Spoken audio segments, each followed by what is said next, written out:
Good afternoon. Thank you so much for joining us today. Timothy Musak is leading today's training on beginning permanent disability rating. Joining Tim is our entire rating department, including Don Barthel, Susan Calias, and Kenneth Tolbert. We're going to start today with introductions. Kenny, would you like to start us off? Yes. Good afternoon, everyone. My name is Kenny Tolbert. I'm in the ratings department for Bradford Barthel. I work with Tim and Susan. I just received a degree in neuroscience, and I try to use that background to analyze the medical and legal underpinnings of physician reports when I do PD ratings. So I hope this webinar serves you well, and I'm glad to be here with all of you. So thank you. Thank you, Kenny. Susan, you're up. Hi, everyone. I'm Susan Calias. Gosh, I've been doing ratings now with Bradford and Barthel for about 2.5 years. I've been in the workers' comp industry for maybe over 40 years or so. Who's counting? Anyways, everything from claims assistant, claims adjuster, claims supervisor, payroll auditing, and hearing representative.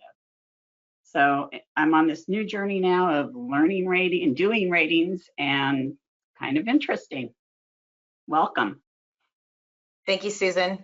Don. All right. Well, good afternoon, everybody. How are you? As the screen says, I'm Don Barthel. I'm a founding partner of Bradford and Barthel and of the AMA Guides or AMA Analysis and Rating Department, which we started back in 2005 when SB 899 gave us the AMA Guides. Tim's going to bring us all up to speed on PD, and Tim simply has no equal with regards to the PDRS and the AMA Guides. He's been an instructor for 30 years, so I think he's good. I know he really knows how to present to you. I am, on the other hand, I'm known for really bad jokes and riddles, so I'm going to hit you up with those today.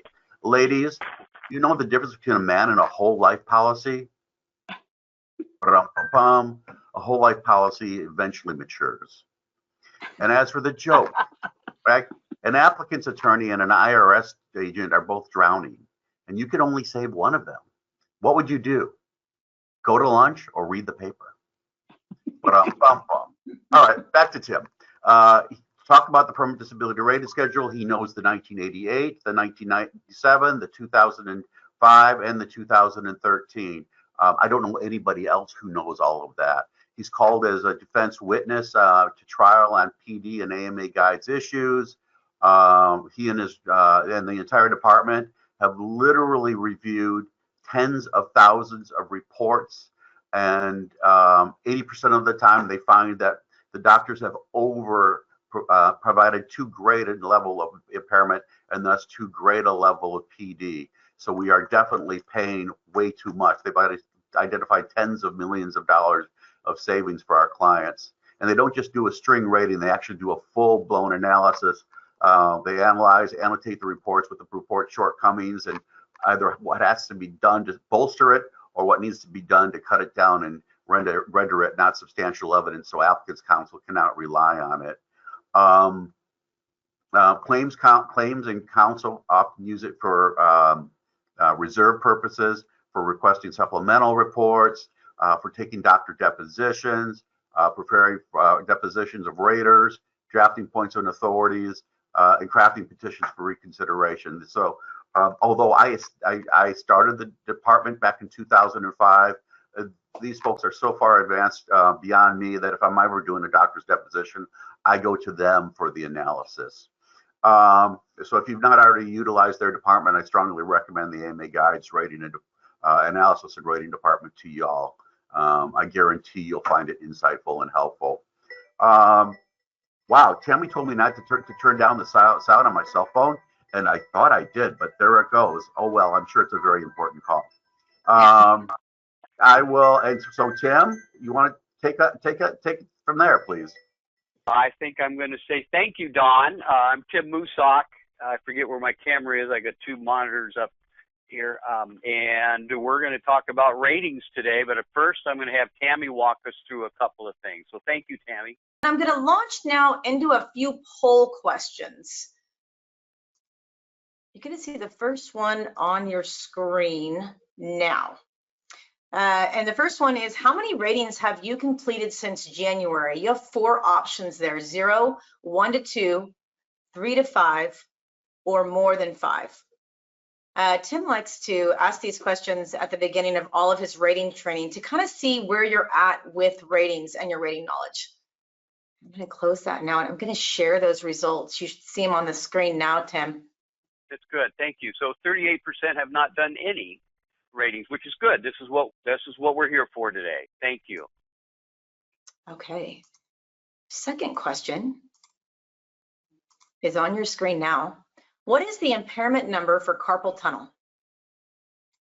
Okay, Tim, there's the results there. Almost half got that right. It's 16.01.02.02 is the impairment number for carpal tunnel. By the end of this hour, I'm hoping everybody's going to know that one. That's an important one to know. 16.01.02.02 is the impairment number for carpal tunnel. Thank you. And the final poll for now, we might have one more later. What does WPI mean in workers' compensation? And you guys have gotten a lot faster in your responses here, so I'm going to give this another 3 seconds. Everyone really likes one answer, Tim. And that's the correct answer. It's whole person impairment. That tells me that you've all had some introduction to ratings, to permanent disability ratings. So thank you for that. I really appreciate your participating in this. It is helpful. Okay, so here we go. We're going to talk about permanent disability rating. And again, today's session is intended to be an intro, and my plan is to get us through the rating schedule so you're aware of what's in there, how to use it, and maybe point out a couple of the pieces in there that you might not be aware of, make it a little bit more helpful to you. So the rating schedule, the attachment, a couple of attachments to the webinar box included our electronic version of the rating schedule. So if you don't have that already, or a hard copy version of the rating schedule, you can download that. It's a great digital copy. And also we have a digital copy of a money chart. So it's nice to have those two things. We're going to go through that rating schedule a little bit today. So, and I'm going to ask a couple of questions from it. So, and my intent is that just get some practice on using the rating schedule. So here we go. We're going to talk about the rating schedule for California. We're going to talk about how to use it. Within the rating schedule, there's instructions on when and how to combine, page 1-11. Most doctors aren't aware of the California specific instructions. So sometimes they combine incorrectly. The methodology is a little bit off. And it's because they're unaware that we have specific instructions in California. So Don talked about we identify savings in our ratings. Some of the savings are easy fixes. Doctor, you didn't combine correctly. This is how you're supposed to do it. That's an easy fix. Some of the others are more challenging. Different interpretations or opinions on how the AMA guides should be read are sometimes challenging fixes. But this is an easy fix. How to rate pain and how to rate psych. You're going to find that in the rating schedule. Again, some doctors are not aware that that's in there. Most psychiatrists and psychologists are aware the psych instructions are in there, but not too many doctors seem aware of the instructions for rating pain. Not a lot of applicant attorneys seem to be aware of the instructions for rating pain, but that's in the rating schedule. We're going to talk about how to apply apportionment. I hope we get there, but that's not in the rating schedule, but we're going to talk about that. That's an important element of rating. And we're going to talk about the AMA guides, which is what we use these days in California for finding whole person impairment or standard ratings that we end up adjusting to get to permanent disability. So there's 2 labor codes relevant to rating permanent disability in California. You don't need to memorize them, but just kind of be aware of a couple of differences in them and what they're talking about. Labor Code 4660 was emergency legislation for California work comp from 2004, said we're going to use the AMA guides. So we didn't start using the AMA guides in California until 2005. And we had a rating schedule that we're using now was created with the AMA guides in mind. So they fit together pretty well, and that was the intent. We use an occupation of the injured worker at the time of injury. We use the age of the injured worker at the time of injury, and we do an increase from the WPI, future earning capacity adjustment for dates of injury up through 2012. And then Labor Code 4660.1, there were some tweaks to the Labor Code about how we do permanent disability rating. And that applies to all dates of injury 1/1/2013 and later. So probably almost everything you're going to see from now on is going to be the 4660.1. So there are a couple of modifications. We don't have separate ranges for future earning capacities. Now we multiply whole person impairment in each rating string by 1.4, or we're increasing it by 40% before we do occupation and age adjustment. And another big piece of 4660.1 for dates of injury 2013 and later, there's no additional permanent disability for psych, sleep, or sexual dysfunction. And that was a big deal for us in 2013 in California Work Comp, that removing that as a separate rating really was a big deal. There are some exceptions for psych, and the exceptions are those that you would find for all psych injuries under Labor Code 3208.3. So victims of a violent act or a catastrophic injury, those could allow additional permanent disability for psych. You can still get temporary disability and medical treatment for these issues, but you can't get permanent disability for these issues. Let me just make sure I clarify. That doesn't mean you can't have a regular psych claim, but you can't have psych PD added as a result of an orthopedic injury or some other physical injury that causes the stress and psych injury. That you can't have separate or additional PD. You can have a separate psych injury based truly on the emotional stress and strain and diagnoses associated with that. Okay, so the 2005 PDRS we use, it's an 8-part rating string, and we use the AMA guides. And that's where the whole person impairment comes from, and that's where we start our rating string, based on the AMA guides, and the doctors are giving us that information. As you go further along in your work comp career and ratings, you'll look more and more at the doctor's reports and more at the AMA guides. It's a thick book. There's a lot of stuff in there. It wasn't intended as everyday reading from the library. It was intended as a guide to doctors that are doing evaluation of permanent impairment using that AMA guide. What the AMA guides do say is the doctor should report and document what they're doing and their opinions and their findings so that any interested individual can read it and follow along. And so that's what we're looking for with doctors. Most doctors do that, so people like me that aren't doctors can read along, follow along, and understand what the doctor is saying.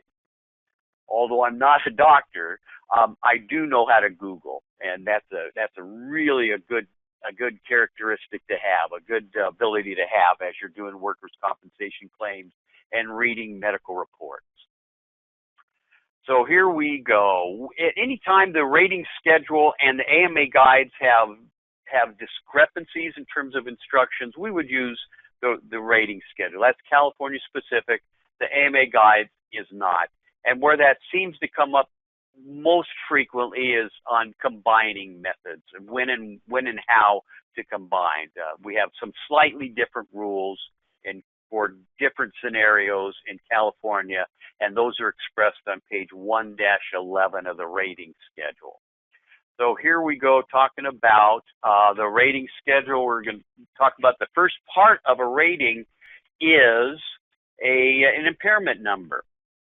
And what the rating schedule says to do is to get the closest applicable number. And we can usually find something that's very similar to what the doctor's evaluating. The reason for that is the rating schedule was created after we knew we were going to use the AMA guide. So they fit together. They were intended to fit together. Talked about the rating schedule and the combining ratings and that instruction. Within the rating schedule, the rating formula on page 1-10 of the rating schedule is given there with an example, and it tells you what the different elements of a rating schedule are.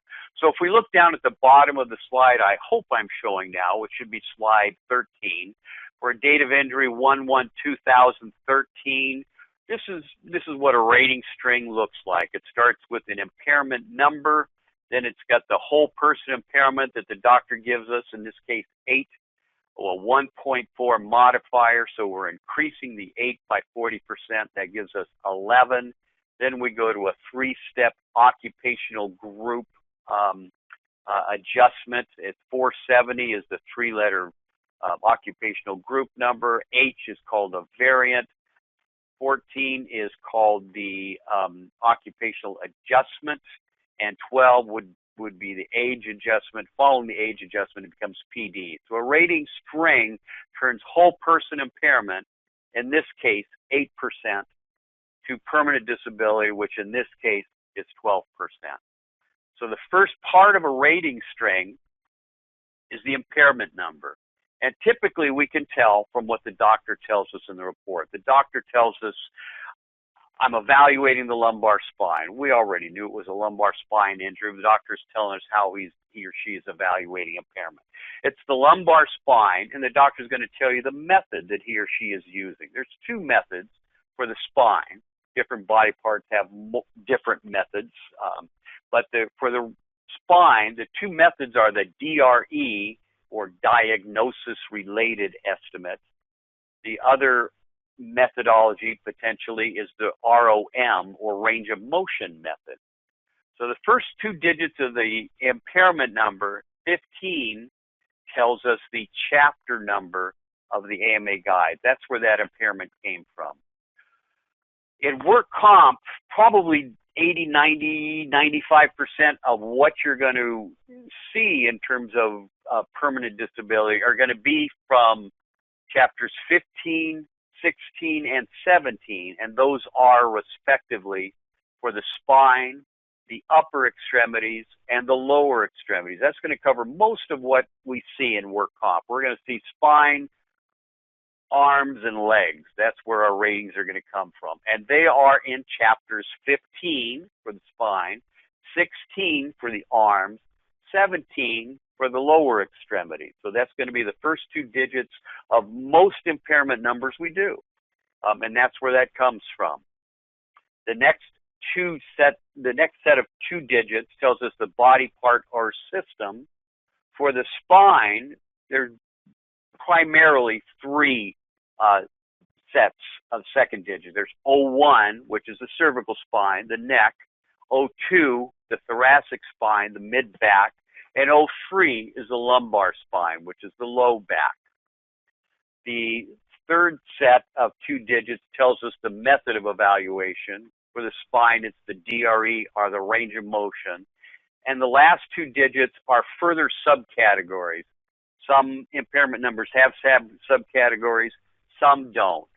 For the spine DRE method, there's no subcategories to the DRE method, so 0, 0 is there at the end.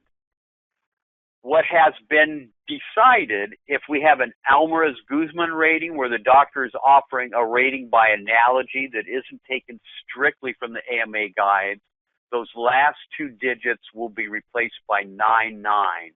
And that identifies for everybody that that's an Alvarez-Guzman rating. That is not a strict rating from the AMA guides.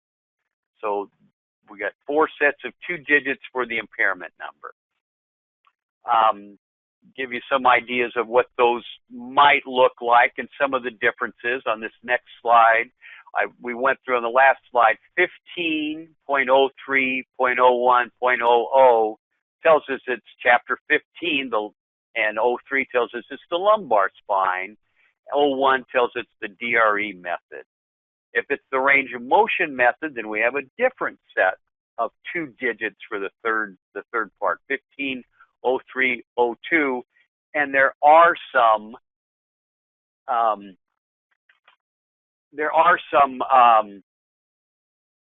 subcategories for the range of motion method. For the wrist range of motion, it's going to be starting with 16 for the wrist, 17 for lower extremity and the knee. I'm going to keep skipping through here. This shows you some of the impairment numbers from the rating schedule. These are specific to the upper extremities, just to give you an idea of what it looks like. The FEC adjustments, you can use this. I'm going to go right to the rating schedule here in just a bit. This is the adjustment tables. This gives you the 1.4 modifier and occupational group numbers. I'm going to go ahead and go right to the rating schedule that we have. So here's our rating schedule online. I'm showing that. So here we get the introduction. Here's where the instructions are in the introductions. This gives us, we can click through these one page at a time, and we can look at things such as page 1-11 tells us about combining. So that's on this page. I'm not going to go through the page, but it's there. We have other instructions for pain. Chapter 112 tells us how we use pain, how that's used. For sight, there are instructions for that, but the biggest piece of it is page 1-16 gives us whole person numbers for sight. I'm going to now go through the impairment number piece. This is the rating schedule. I'm looking at this. This is the first page of the impairment numbers, and it gives you the categories. These are chapter numbers from the AMA guide. Impairment, there are no impairment valuations given in chapters 1 or 2, and chapter 18, pain, we don't use 18 as an impairment number, but these are from the chapter. So chapters 15, 16, and 17 is where we're going to find most of the impairment numbers. I've scrolled through to page 2-3, and here's where the spine impairment numbers are. We've got cervical spine, DRE method. 15 tells us it's chapter 15 of the AMA guide. 01 tells us it's the cervical spine, and so on. I'm going to keep scrolling through here a little bit and see there's more impairment numbers, and I'm going to get to that. So what I want to do is I want to stop here for impairment numbers, and I'm going to ask you, hopefully you have that downloaded or have access to a rating schedule, either hard copy or the digital version. I'm going to ask you to use this question box and type in an answer. I'm going to ask you to, if you would, see if you can look up the impairment number for right wrist range of motion. And I'm going to tell you to start with, the wrist is part of the upper extremity, so it's in chapter 16. So can you look through the schedule and give me the impairment number for wrist range of motion? I'm seeing a lot of correct answers coming in here pretty quickly. So hopefully you're able to find that. I'm guessing that maybe we've got some more experienced people that are getting their answers in real quickly. If you are not experienced, please take a moment and try to look this up. I want to see if you can find it. And I'm seeing correct answers, so I'm going to go back to that at 16, which is chapter 16. That's where the upper extremities are covered. I'm on page 2-4 now of the rating schedule. 04 tells us it's the wrist. The upper extremities are numbered in order. The whole arm is 01. 02 is the shoulder. 03 is the elbow. 04 is the wrist. 05 is the hand. 06 are fingers, digits. So at 16.04.01 tells us the range of motion method, and the last two digits, 00, put those in your impairment number, even though there's no differentiation. That tells whoever needs to see your rating that you didn't just leave something off, that you really did look it all up. It's 1604-0100. So hopefully you find that. Thanks for participating, taking a look at that. I'm going to ask for one more. I'd like you to look up left knee.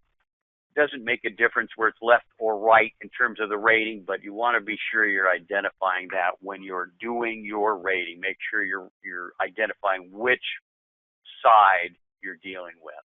So left knee arthritis. If you would look up in your rating schedule and type in for me the impairment number for knee arthritis, and I'm seeing some answers right away that are accurate, and that's, again, we've got some experienced folks here. So thank you for participating in that. Yep, knee arthritis. Excellent. So it's chapter 17. That's where the lower extremities are covered. 05 tells us it's the knee. I'm going to go to that PowerPoint piece or a slide, or page 2-5 of the rating schedule. 05 says it's the knee, and there's a lot of different methods for evaluating the lower extremities. In this case, 03 is arthritis, a pretty common method for doctors to evaluate a knee injury. And the last two digits are subcategories. There's no subcategories for arthritis, but there are for other pieces of it. So that's it. 17.05.03.00 is the correct impairment number for knee arthritis. If you don't see that, on the screen I'm showing page 2-5 of the rating schedule. If you have a rating schedule available, flip to that page just so you know you can find it, just so you know it's there. I want you to know it's there. Again, I see that we've got a lot of people that are probably pretty experienced in this, and that's great. So I appreciate your participating very quickly in that. Okay. I'm going to go to the next section now. So thanks for participating in that. We get the impairment number from the doctor. That's where we get it. So we're relying on that. The next piece of a rating string is going to be the impairment number from the doctor. Or the impairment, the whole person impairment from the doctor. The impairment number we get from the rating schedule that should match, and we should be able to pretty closely match what the doctor evaluates. We take the whole person impairment that the doctor gives us with that impairment number, and the first thing we do, I'm looking at a 2013 and later date of injury. The first thing we do is we take that whole person impairment the doctor gave us and we multiply by 1.4. We're increasing WPI by 40%.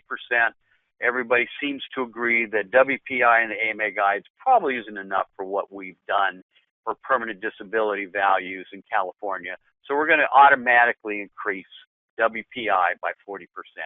So this table does that for us, or a calculator. Which brings me to rounding. When you do the multiplication, every step of every rating string in workers' comp in California, you're going to round to a whole number. So, for example, I'm going to make up a number here. Let's say 8 is the whole person impairment that the doctor gives us. Our first step in that rating string is to multiply by 1.4, and then we'll round to the closest whole number. So 8 times 1.4 is not 11 exactly, but that's how we round it. So what I'm going to do, I'm going to take this away. You know what? I didn't give you an opportunity to look for a calculator. I was going to have you do the math here, but I'm going to have you do the math anyway. I'm going to flip off of that page, and I'm going to say if it's 20% whole person, can you do the adjustment? 1.4. Can you tell me what that adjustment would be? 20% whole person impairment for, say, left knee total replacement, 20% whole person. And I'm seeing a lot of answers here right away.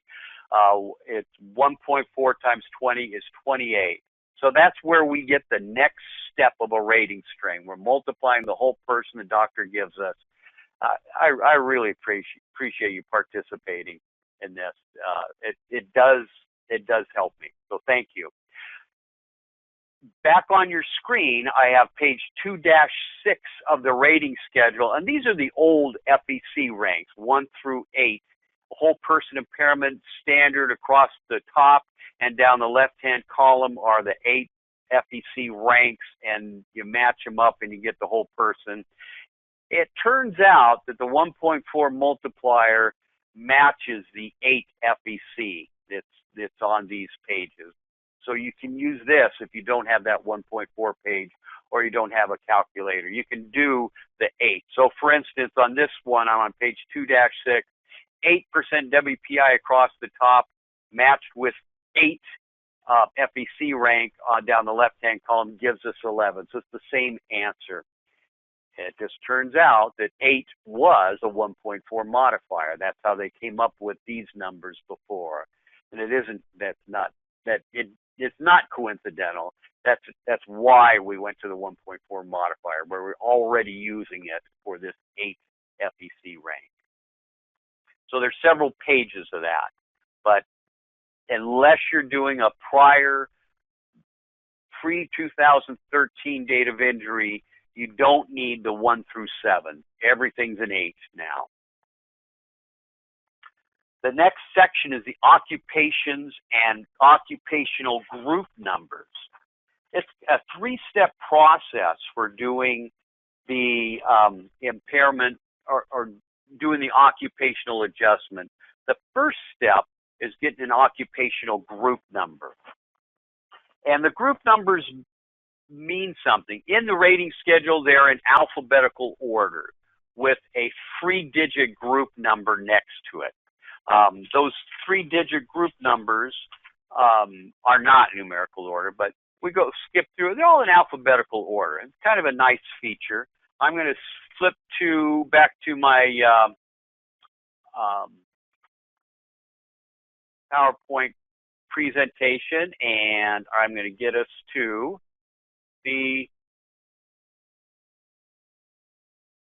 no, I'm not. I missed it.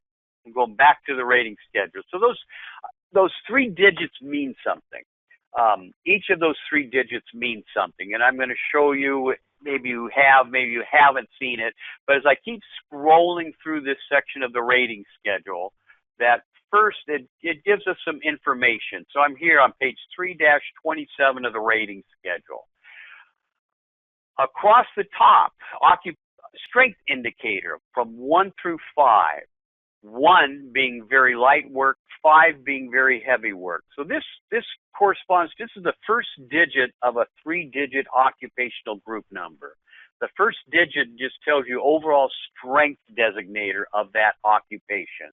So 1 is very light, 5 is very heavy. 1 is a sedentary job. It's a sit down. You're not doing lifting, pushing, pulling, carrying. It's a sit down job. 5 is very heavy. They give a couple of examples there. Ambulance attendant, a furniture mover, a professional athlete. Those fit in the 500 series, a very physical job. Down the left-hand column of this page, and there's 2 pages, it goes through 9. So 1 through 9 is an occupational designator. So that tells a little bit more about what that job is. 1 is professional, technical, clerical. 2 is hand intensive. 5, we're looking at drivers, so someone that's primarily driving as part of the job. 7 is a mechanic. 6 is laborers.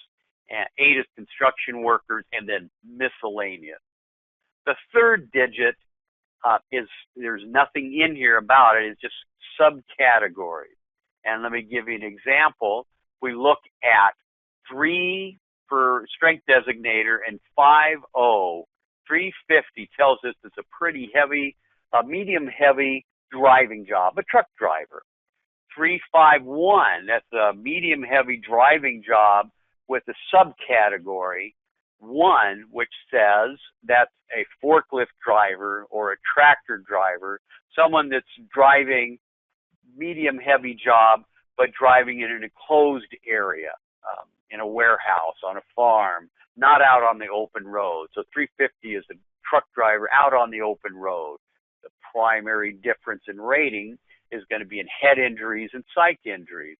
A truck driver is going to rate higher for a psych injury or a head injury than a forklift driver. Other physical requirements, they're going to rate the same, but for head injuries and psych injuries, they're going to rate differently, and appropriately so. So the 3 digits do mean something, and they can help you figure out what the job is. And the reason I went through this, and I find this so helpful, is the schedule can't contain every potential job.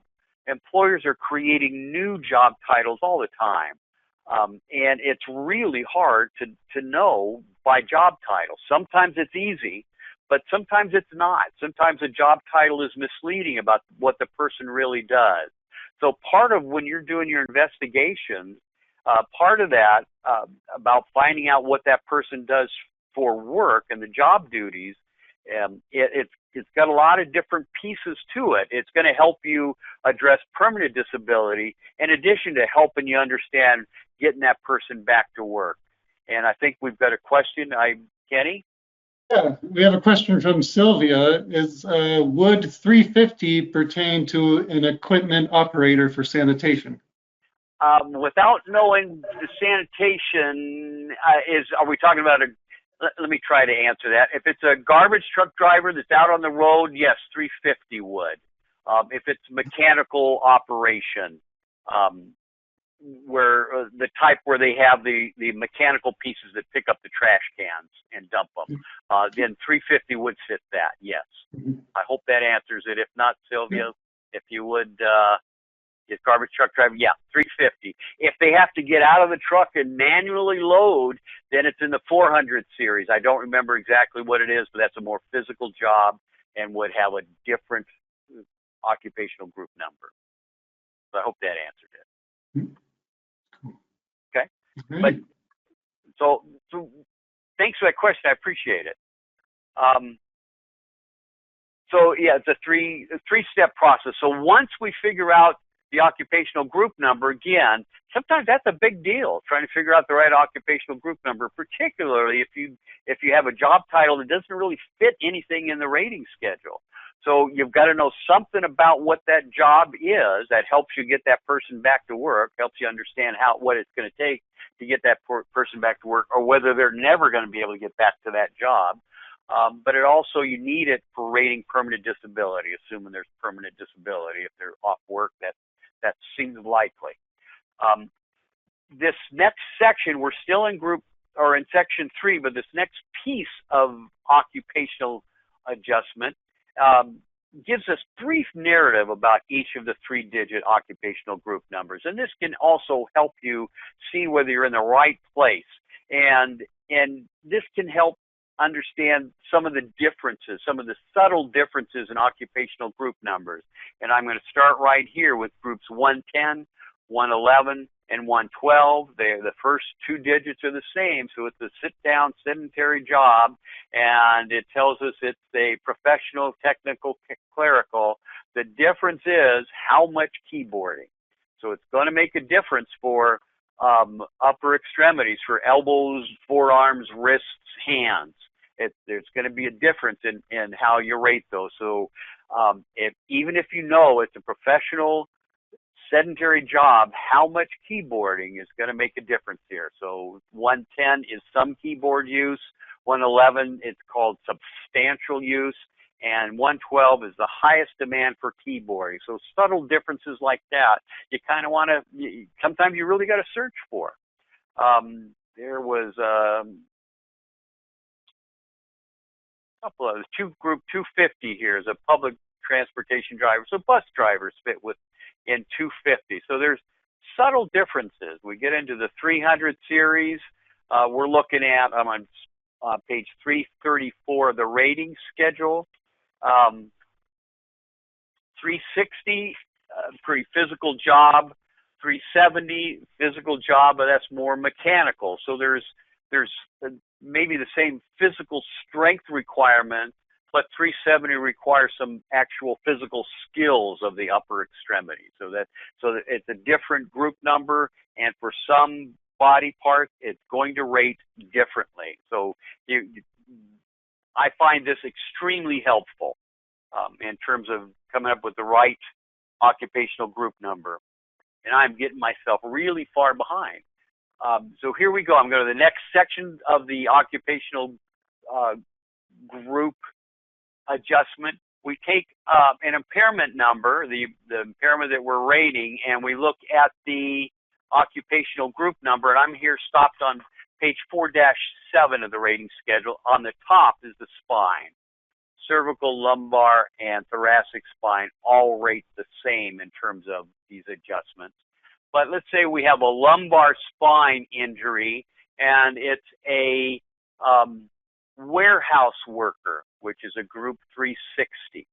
This page matches up the spine, and they're all the same, cervical, thoracic, lumbar, 1501 through 1503, with a warehouse worker, and we match those up, and we find a warehouse worker would have a G variant. Since we're there, I'm going to look at this a little bit more. 470 is a heavier mechanic, a diesel mechanic, and that's an H. A variant is a letter, and their C through J are the variants that we use in doing rating. F is in the middle of that range, and F is considered, would be an average variant for the body part and adjustment. There would be no adjustment for an F. Lower in the alphabet, it's more likely to go down. Higher in the alphabet, that variant is, PD is likely to adjust up. So we're looking for a variant, and then once we come up with the variant, the last piece is to do the actual occupational adjustment. In section 5, for a warehouse worker, we had a G. So if we had an 11% standard rating, so we started with an 8% whole person, 1.4 gives us 11. So down the left-hand column, I'm with an 11, and we go across to G, and that's how we do the occupational adjustment. So for a warehouse worker, a lumbar spine injury that started with an 8% whole person impairment, it's going to turn into 13 following the occupational adjustment. The last piece of the rating string is the age adjustment, and we want age on date of injury, not age at the date you're doing the rating or the date on the doctor's examination. And I say the doctors most of the time are going to tell you, a QME or AME is going to tell you, this is a 53-year-old person here for an evaluation. They're giving you the age on the date of the exam, kind of an identifier. They're not trying to help you with rating in that regard. They're just doing an identifier. You want age on date of injury, always on date of injury. And here we're looking at midpoint, 37 to 41 is considered average age for an injured worker, for which there will be no age adjustment. The older the worker was on the date of injury, the higher that permanent disability is likely to go. The younger they were, the lower that permanent disability is likely to go. So in their age range of 5 years, and that's where the adjustment was. So if we had that same warehouse worker I suggested on the last adjustment, and now that we figure that that warehouse worker was 55 years old on the date of injury, we do this part of the adjustment. We were at 13 after the occupational adjustment, and we go across to 55 years old, that segment, and that's going to adjust to 16%. The end of the rating string gives you the permanent disability. So that's what this gives us. That's the rating schedule. I wanted to see if we could do a rating string. I'm going to go through one more little piece here, and then we're going to go back and do a rating string. So that's the rating string. We get the whole person impairment from the AMA guides and the doctors giving that to us. As I mentioned, 15, 16, and 17 chapters are where we're going to see most of what we get. Chapters 1 and 2 of the AMA guides, it's a good idea to be aware of what's in there, to review those. I recently attended a training session with, there were 3 work comp judges involved in that, along with 2 attorneys, and I was surprised how much time the judges spent on going over chapters 1 and 2. I really was. They find it very important. So since the judges find it important, we probably should too. But chapters 15, 16, and 17 is where we're going to get the whole person impairment. The doctor's going to tell us what the impairment is. And there was something here. We want to rate whole person impairment only. And I'm scrolling back and forth and probably making you dizzy. What I wanted to point out is that we only rate whole person impairment. When we're looking at chapter 16 and chapter 17, we're going to see different values. Chapter 16 is upper extremity, and doctors are typically going to do their evaluations at the upper extremity impairment level and eventually change that to whole person for our rating. Chapter 17, most of the tables and figures in that chapter are in lower extremity impairment values. So most of the time the doctor is going to do their calculation in the lower extremity impairment values and change that to whole person impairment at the conclusion of the report. Sometimes they don't. So I just want to throw that out there. Look and see. Make sure it's WPI that the doctor is giving you and not UEI or LEI. We're only going to rate whole person impairment. If the doctor doesn't give you that, then we need to do that calculation. We need to convert that. Upper extremity, you convert upper extremity impairment by multiplying by 60%, 0.6. Lower extremity, we convert lower extremity impairment value to whole person by multiplying by 40%, 0.4. And that's because a whole arm is worth 60% whole person. An entire leg in the AMA guides is worth 40% whole person. So that's how those are done. Pain. I didn't talk about pain too much. I wanted to point out in the rating schedule, it tells you what to do with pain. Chapter 18 of the guides talks about pain, and the ultimate conclusion is you can add up to 3% for pain. AMA guides does not like to focus on subjective issues. They want objective findings, and that's how impairment should be driven, is by objective findings, because subjective basis for impairment is really not uniform, and that's what we want. We want uniform. We want to be able to predict and have some consistency in terms of impairment assessment, in terms of PD valuation.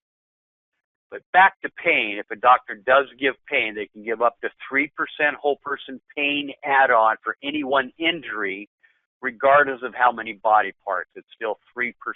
The doctor, we'd like the doctor to tell us what body part that goes to. But what we do with that pain is that gets added to the whole person impairment before you do the rating string. So that's what pain does. So we're going to try to go through a sample rating, and let me see if I can get through this to the right spot.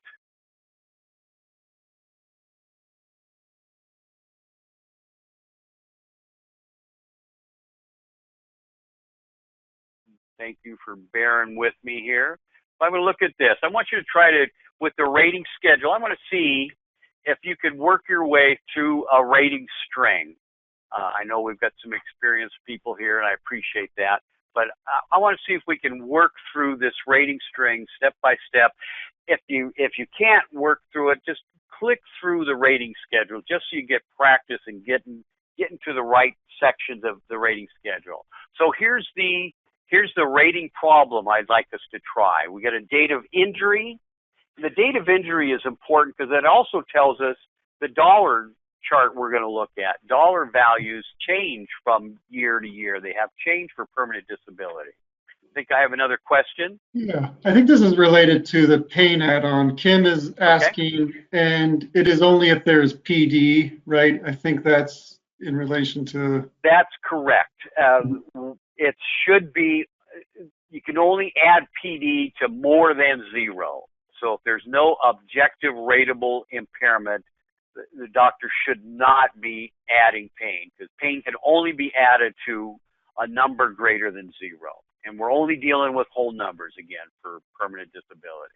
So thank you for that question. That's correct. Thank you, Tim. There's one exception to that, though, since we're here. Headaches. The DEU has adopted the policy and espoused the policy that a doctor can give up to 3% WPI for headaches following direct trauma to the head if there's no objective finding. If there's objective findings, if there's truly objective findings, it's going to rate much higher than that. But they can give 3% whole person impairment for headaches, and they made up an impairment number for it. It's 13.01.00.99, and the 0.99 tells us it's not strictly from the guides. It's kind of an Alvarez-Guzman analogy kind of thing that they've given. Okay, so here we go. Thanks for the question. We're going to try to do this rating string. And this rating string, here we're starting with the date of injury and the date of birth, occupation, and here's the injury. So the doctor is going to tell us it's the lumbar spine. Somewhere in the report we're going to know it's a fusion L5S1. And the doctor is going to tell us, you know what, I believe it's the DRE method. I looked at table 15.3 in the AMA guide, and I believe it belongs in DRE category 4.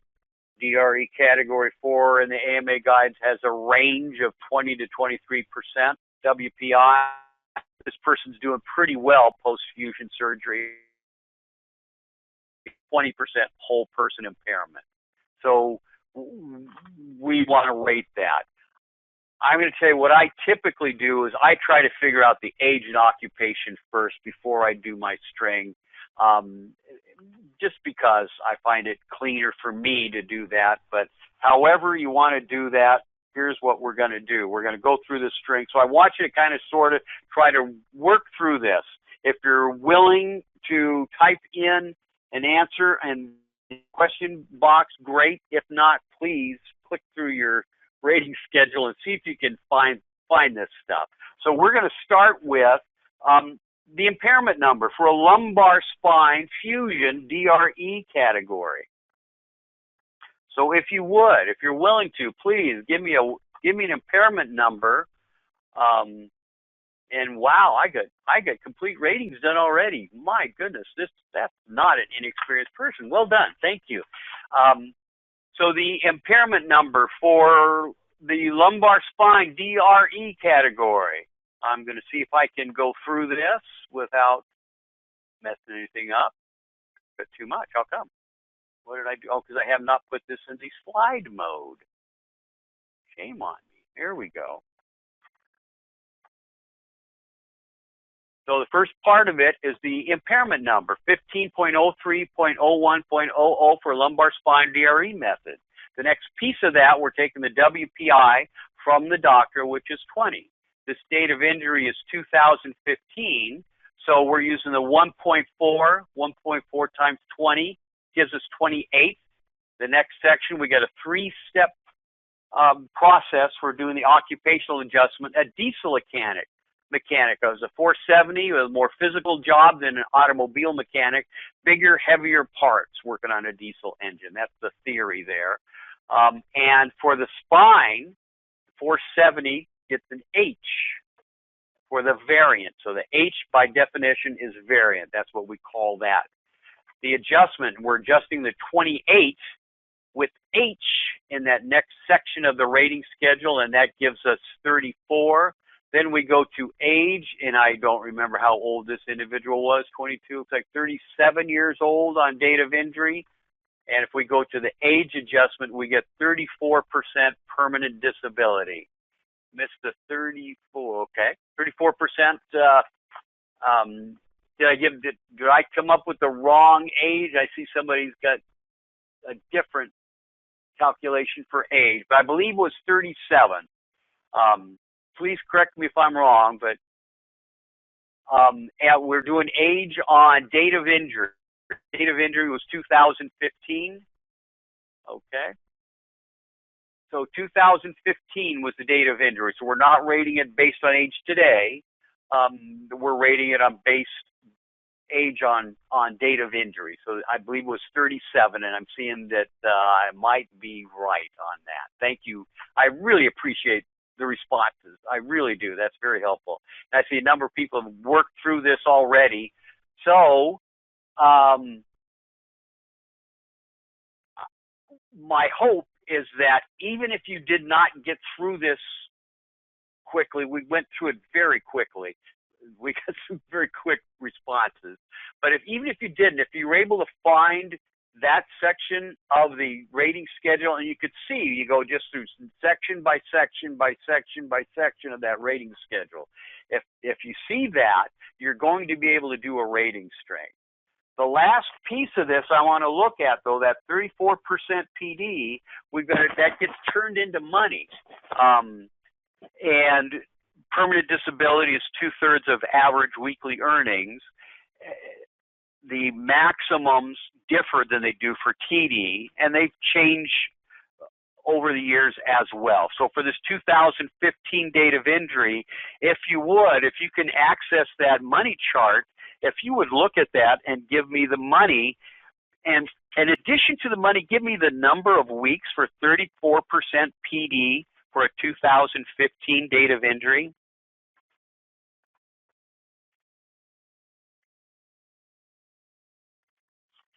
And I'm going to look at my chart because I certainly don't know this. 34% PD. And I'm seeing some answers there, and I'm seeing some correct answers. Let's call it a maximum wage earner for PD. So let's say $1,000 a week.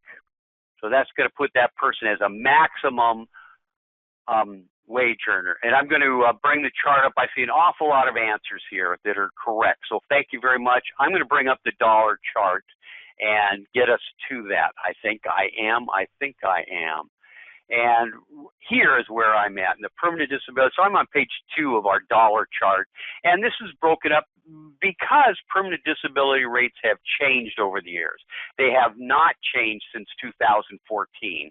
But before that, they change periodically. And we need new law for PD rates to change.